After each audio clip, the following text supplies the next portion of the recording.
Hi guys, welcome to my channel. So before we get started, make sure to hit that like button, also subscribe to my channel. Today we will talk about top money habits that keep you poor. 1. Buying more to save more. Buyer beware, those buy two, get the third free, and get $20 off when you spend $100 signs are a trap. Anytime you see sales or discounts that encourage you to spend more or buy extra to save money, it's almost always the wrong decision. In most cases, you end up spending the extra money to buy items you didn't need or want in the first place. 2. Bad thrift shopping habits. Thrift shopping can save you money, but it's also fun. So much fun that you might end up spending too much in buying crap you don't need just because you feel like you are getting a bargain. Also, certain thrift shops and secondhand stores take advantage of people who want to save money but aren't too savvy about how much things ought to cost. These shady stores use predatory pricing structures to hike up prices way beyond what would be reasonable for secondhand merchandise. I once found a set of sandbox toys for children with the tags still on for double the original price. I pointed this out to the manager and got a 75% discount, but only because I noticed the issue. Best thing you can do to avoid being cheated is to have your phone handy to check the pricing of similar items online. The free eBay app is a great place to start, and you can check the sold price for similar items. 3. Spending a lot of time or effort to save a little. Don't be penny-wise and pound foolish. If you realize that you are spending a lot of time or effort to save a few bucks, you might need to ask yourself if that time would be better spent elsewhere. This includes things like driving really far to save on furniture or shopping at 5 grocery stores to save a few dollars. All the gas and time you burn up driving so far and shopping around might have been better spent shopping strategically at a single store or finding affordable furniture much closer. When you know how much your time is worth, you are better equipped to make choices to help you spend it wisely to save smarter. 4. Hoarding. Repurposing and upcycling old stuff to put it to good use is not only thrifty, but also helps reduce waste going into landfills. It's both smart and eco-friendly. On the other hand, holding on to too much useless junk just in case, or because you are too sentimental to let it go, can harm you in more ways than one. As the stuff piles up in your home, it also weighs upon your mind. This, in turn, can end up causing side effects that hurt your mental or physical health. Read more about that in this post on the benefits of minimalism.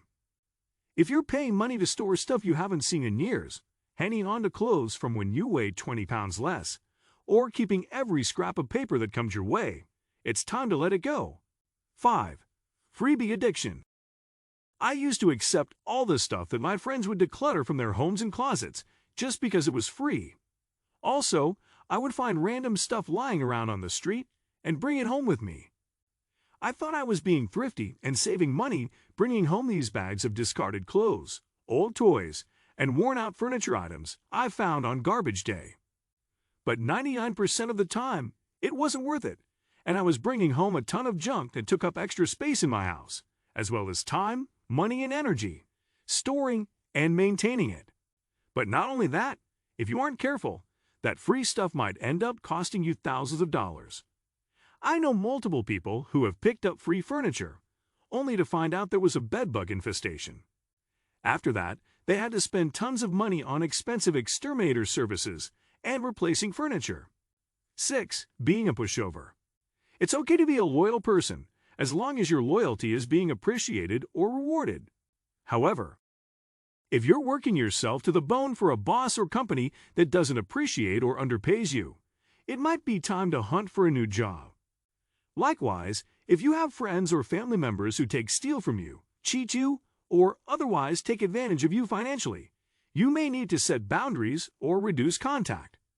You can read more about how to recognize and deal with toxic people in the blog post below, because, unfortunately, this sort of financial manipulation is all too common. 7. Going cheap on big-ticket items. There are some areas in life where you get what you pay for. Certain things are worth splurging for or paying a little more, such as mattresses, shoes, cards, and other big-ticket items. For example, a cheap mattress may not provide enough support and lead to back pain, which could require expensive chiropractic treatments or massages down the road. You may think you're saving money by going for the cheapest option, but you'll end up spending more in the long run in many cases. 8. Buying the wrong things. Some things are best left to the professionals. For example, if you're not experienced in electrical work, don't try to fix your own wiring during a renovation. Leave it to a licensed electrician. The same goes for complex home repairs. Unless you're confident you can do it right the first time, you might cost yourself more money in the long run if you do a shoddy job and botch a significant repair. 9. Skimping on your health. Skimping is not the way to go when it comes to your health. Trying to save money by cutting corners on things like dental and vision care, or going without health insurance, is a dangerous game of rolling the dice.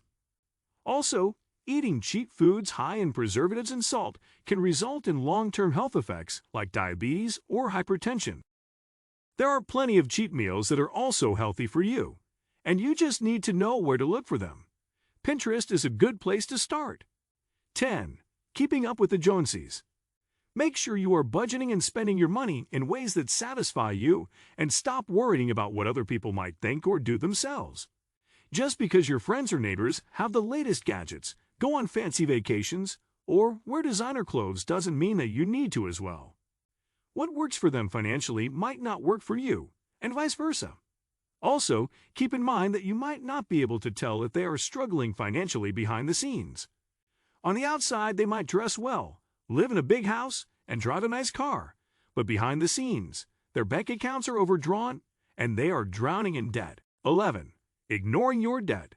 It can be scary to confront your debt and think about all the money you need to save to get out of that hole. But the sooner you start, the better off you'll be. The most important thing is to have a plan to tackle your debt and stick to it.